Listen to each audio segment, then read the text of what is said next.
Okay. As the cover slide says, global solutions begin with scalable projects implemented locally. If you want to change the world, then you should look at scalable projects and implementing them locally. This is the formula if you want to change the world.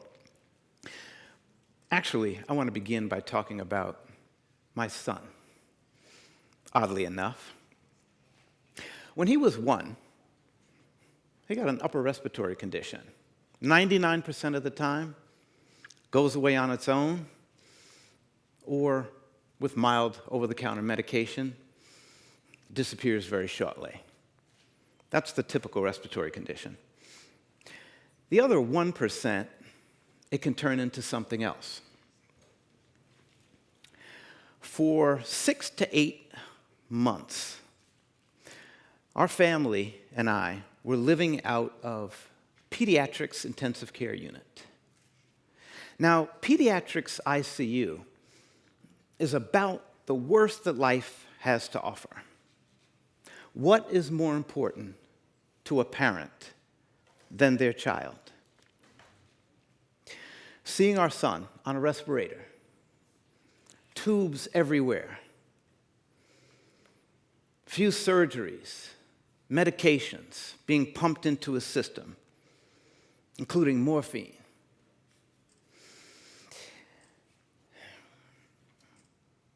And then, because we were living in and out of intensive care for so long, we began to foster relationships with other parents in the facility. If you've ever heard the cry, the scream of a parent who loses a child, it is an unmistakable, leaves an indelible impression, not only in your mind, but in your heart and in your soul, something you will never forget. So, it's like any emotional experience. You absorb it. So what I was really wondering was, why am I in a movie that I'm not supposed to be in? But then it wasn't until later why I understood why I was. From that experience, I learned 4 very valuable lessons. The first was on percentages. Anything can happen. And don't ever think it can't happen to you, because it can. Good or bad, even the 1%. The second was on collaborations. Nobody does it alone. And what we realized, we were in a collaboration that was created by fate. None of us parents wanted to be there. But what it turned out to be was one of the most perfect collaborations I was ever involved in. We were able to feed off of one another's strengths, give and weaknesses, giving, taking, all for a much greater cause. The reason I call it the perfect collaboration, there were no barriers. Race, religion, wealth, completely invisible and irrelevant. So from that, I learned in your personal life and in business that the right collaboration will beat the solo effort every time. The third thing was on innovation. Now, innovation does not fit in a box. As we all know, innovation is about out-of-the-box thinking. So I began to look at, when it comes to real innovative solutions, what's the spark that really triggers that? Did a little research, plodding around through materials, and found out that some of your greatest innovations are from people who have suffered some kind of loss, some kind of tragedy, or figured out how to resolve some kind of a problem. And you know what? There is no money that can put the kind of burning desire to succeed, solve something, fix something. There's no money can top an event that has actually changed someone's life. And last, but certainly not least, is faith. Gotta have it. I am so pleased to say that today we have a 23-year-old healthy son who graduated from Penn State University. So thank you. Thank you for faith. The reason I tell that story is it really had an impact on not only my level of stamina, my level of determination to succeed, but also how it honed my skill set in innovating and collaborating. So I would like to touch on a few of the experiences I've been involved with and run across. But before I do, we need to understand the new era of collaborations. You see, many in this audience know how fast technology is moving and new innovations move. So what we're finding is large and small companies, they are actually starting to dance together more and more frequently. It's a new trend. So larger, more established companies, they must have certain kinds of controls in place, processes and procedures, but it makes them very big. So trying to turn an oil tanker is much different than pivoting, being nimble, like a speedboat, where you can turn just much, much faster. So what these larger companies are finding, that it's actually more efficient and faster to market if they contract, and many times, if they like the situation, the company, the solution, they end up acquiring the company. Contract and acquisition versus the old hire up and build from within. So now, with that in mind, let's look at some of the collaborations that we have been involved with. One was with Lockheed Martin, which is a Department of Defense contractor, and their client, the U.S. Navy. They were charged by the Navy with a project that was outside of their core area of expertise. So within 8 months, they wanted to collaborate and attract a group of New Jersey companies to resolve this issue.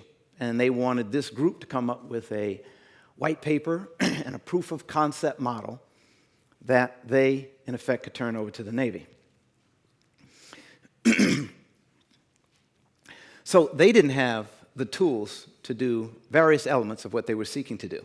So the first partnership was a partnership between New Jersey Market Shift, which is an arm of New Jersey Innovative Institute, which is an arm of NJIT. Talk about collaboration. So what they did, it was a collaboration between New Jersey Market Shift and Purdue University, who had come out with a methodology of expediting the process of marrying large companies and smaller companies and making that situation gel. It was amazing because Lockheed wanted to do this in 8 months. There were 90 companies that were initially interested. And New Jersey Market Shift and Purdue, within 6 months, got the group of companies down to 10+ companies within a 6-month time frame, in addition to helping lay the framework for the blueprint and the white paper that was to be delivered. They did an actual amazing job of going through that process. The other thing that was interesting is small companies added so much value. For our piece, we actually were the only company that performed our solution in the automotive sector that was directly related to what the Navy wanted to do for their project. So it helped the entire team expedite the process of being able to get to, here's our blueprint, and then the other companies brought amazing skill sets to the table that even Lockheed was impressed with. So hopefully that project now will move to being funded for us to develop us as a collaboration, do the proof of concept. The other element to that collaboration is the companies were fostering their own relationships and looking at different projects. We got very lucky and were asked by a company to partner with them to go after 2 major automakers who are looking for solutions like the software that we provide. So many good things came out of this. The second one, which Judith mentioned, was Rutgers University, the Green Zone 2020 initiative. We actually crafted, as part of the Chancellor's grant, crafted a submission that involved using our technology and collaborating with other groups in Newark to help reduce carbon emissions on vehicles, which is one of the things we do.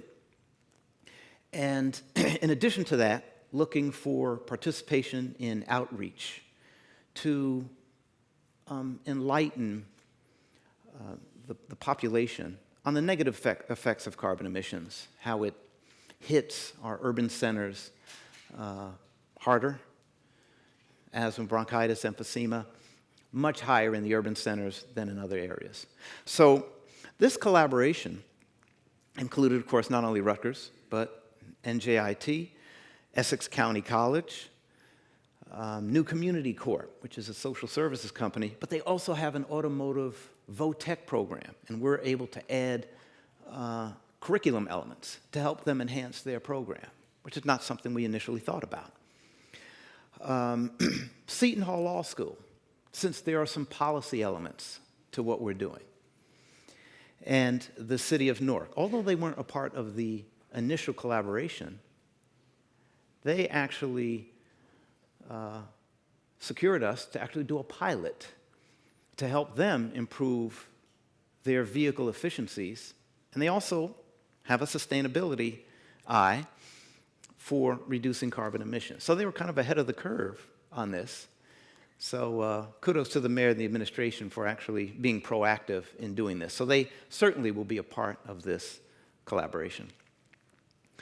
The third is an initiative that's actually launched by us. See, we're trying to facilitate changing the world by eliminating any drivers here that have to physically drive to an emissions testing facility to get their vehicle tested for emissions. What we'd rather do is have you not to have to do that at all, and then while you're at your office, if it's your time to submit for your vehicle emissions, that you can go right to your office computer, not too frequently, it's a company computer, but submit electronically your vehicle emissions compliance status. Or from a mobile device, if you're sitting on the beach drinking pina coladas, you can do it right from there. The point is, no more physically going to a facility to do emissions testing. And by the way, no big brother oversight. This is something that the motorist controls.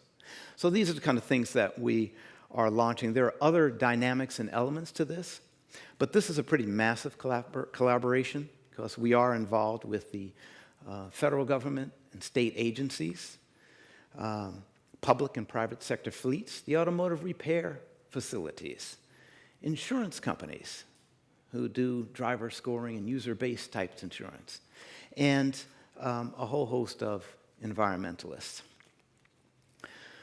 In terms of our collaborations, what we'd like for you to take away from this is we are a small company doing very big things by bringing people and companies together for a much greater cause.